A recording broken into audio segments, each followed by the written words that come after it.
Hi, this is Casey again from session 3. You've made it all the way to this final session, so we get to dive in together in session 5. Let's get started.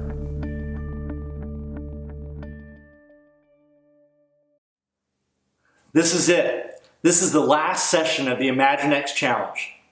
It's the ending, but it's also a beginning. This is the last step before you set off to bless others, to bring beauty, create belonging, and share in the burdens of others across our entire city. We're so proud that you've stuck with it this far. So today is where we bring it all together. It's where we take your ideas that you put on canvas and we put it into story form. That's what we call a pitch. A pitch is a story that makes people feel the pains of others, presents us with an alternative ending, a different future where their pain doesn't have to have the last word. And it invites us to create that future with them. A pitch is made up of a few simple components, and they all start with the letter P. First, we have people.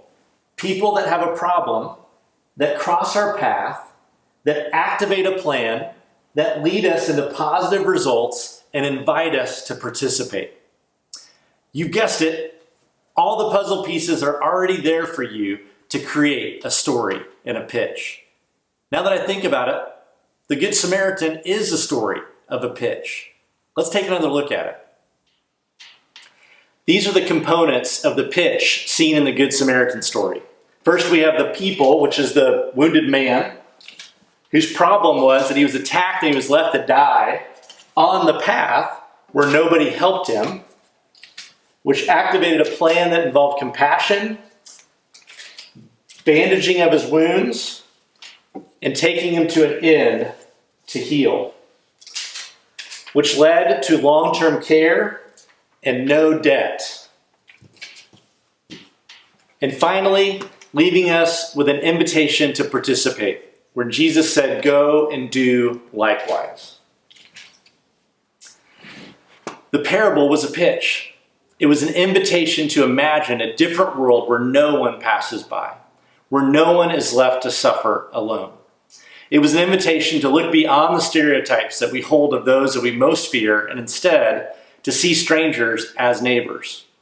It was an invitation to share others' burdens as if they were our own. This is what ImagineX is all about. Though problems press in around us on all sides, we imagine that another world is possible. And once we catch a glimpse of that new world, those dreams are like fuel that turns imagination into innovation. We can't help but bring them into real life. This is exactly what you're doing. You're creating a world where no one is left alone. No one is left without beauty, joy, and laughter. The ImagineX challenge has been a shortened at-home version of ImagineX. ImagineX is our school campus-based youth social entrepreneurship program. Action teams have launched innovative solutions to the social challenges teens care most about on campuses all across our city. So this is our invitation to you. If you felt empowered and equipped to bless others through the ImagineX challenge, our full campus version takes that creativity, change, and fun to a whole new level. We partner with parents, students, teachers, administration to bring about innovation to your school. We have a goal to launch 20 ImagineX programs across our city in 2 years. If you want to partner with us and help us reach that goal, you can do that in one of 3 ways. First, we need contacts of your network with school influencers and decision makers. So start thinking right now, who are those school influencers? Is that a teacher, a coach, administration, a parent? Second, we need business coaches. Whether you're part-time, full-time, stay-at-home mom or dad, we need entrepreneurial-minded leaders to help partner with our students and help bring their ideas of innovation into reality. We just need adults to show up. We can take it from there. Last, we need some financial help. It costs about $4,000 to launch an ImagineX program. So whether you have $1,000 or $25, every dollar helps. You can go to youthfront.com/ImagineX to donate today. I want you to pause the video here and create that list of school influencers that you know, as well as business coaches that could help coach our students, and email that to me at ImagineX@youthfront.com. Welcome back. Now we're going to help you craft your pitch. A pitch needs an audience. A pitch is meant to be shared. With a pitch, you can convince others that you have a well thought out idea and plan. You can also energize them to join you or to give towards your idea. So who's your audience? Well, for starters, you have the ImagineX team. We are a judgment-free zone. We would love to have you pitch your idea to us.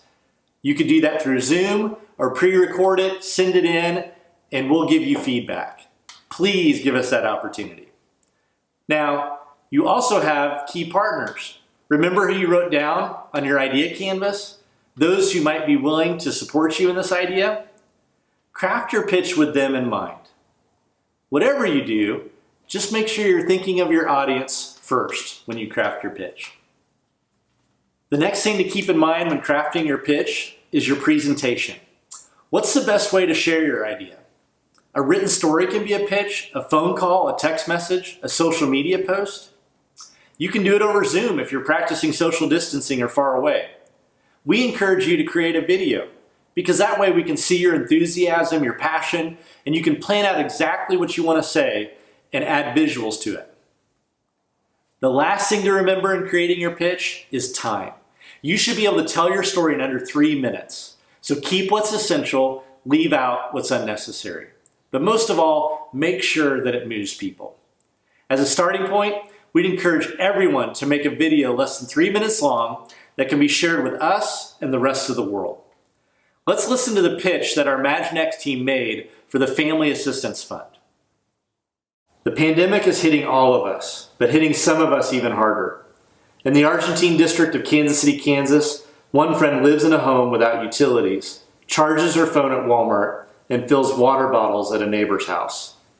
Our friends in Croc, Mexico are even more vulnerable, having no government safety net, no savings, and no income as businesses are shuttered.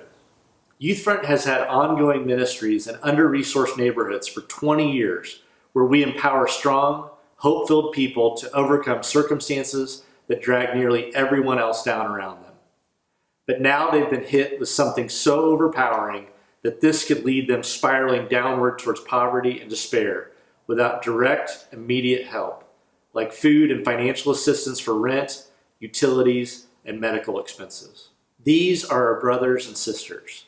No one should be left to fight this alone. We've created the Family Assistance Fund to help out those in our ministry's communities who are in need through food and financial assistance. Our $10,000 campaign goal is to support 30 families connected to our ministry in Mexico with basic groceries for 8 weeks.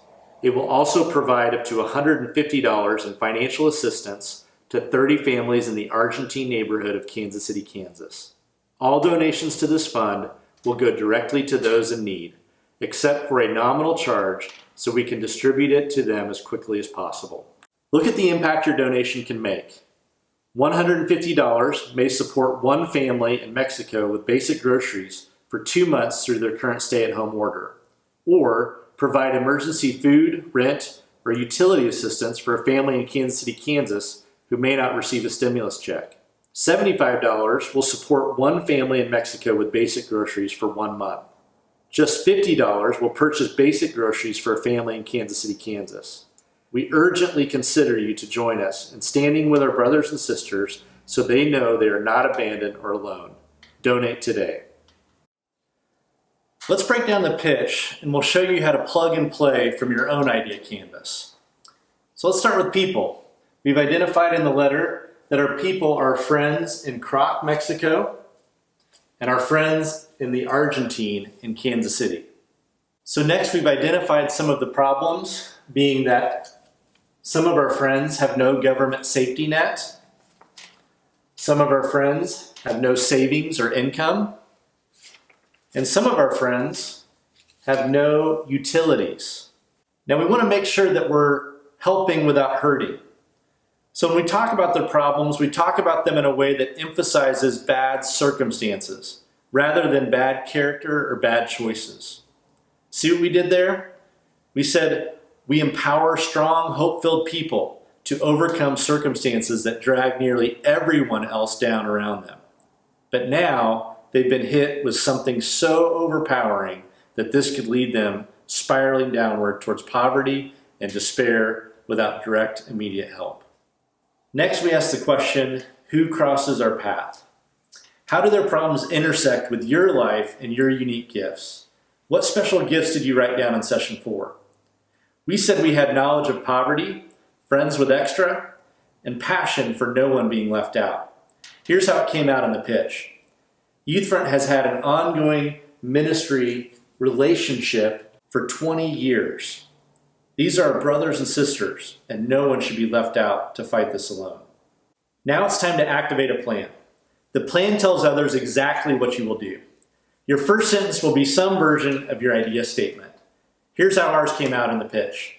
We created a family assistance fund. For the rest of the plan section, you've already written this down on the idea canvas. Focus on the categories of activities, resources, and the connect category. Look at how these show exactly what the Family Assistance Fund aims at doing. It aims at raising $10,000 to meet the needs for 30 families in Croc and 30 families in Kansas City.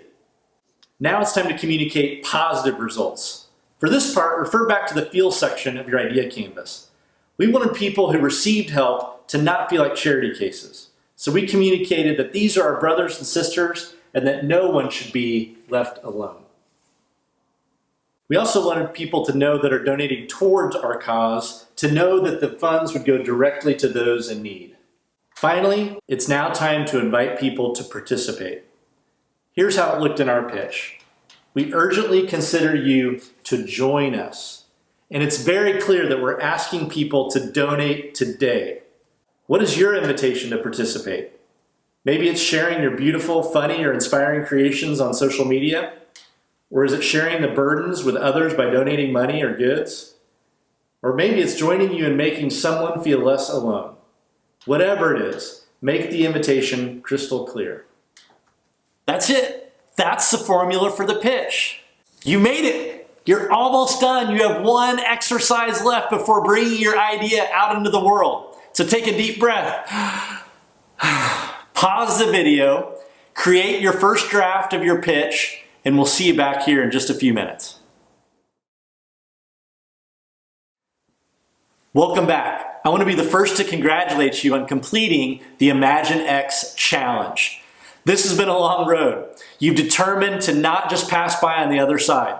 You got out of your heads, out of your comfort zone, and took a small risk to bless others. You examined how others' problems cross paths with your greatest passions. You created a detailed plan, and just now, you created a pitch to share with others to join you in this venture. We're so proud of you and can't wait to hear your stories. As always, share your progress and your project using the hashtag ImagineX on your preferred social media platform. So here we are at the end of the road, which really isn't the end. It's the beginning of a longer journey. We're going to sign off the ImagineX Challenge with this prayer that we gave you earlier. Lord, make us an instrument of your peace. Where there is hatred, let us sow love. Where there is injury, pardon. Where there is doubt, faith. Where there is despair, hope. Where there is darkness, light. And where there is sadness, joy. O Divine Master, grant that we may not so much seek to be consoled as to console, to be understood as to understand, to be loved as to love. For it is in giving that we receive, and it is in pardoning that we are pardoned, and it is in dying that we are born to eternal life. Amen.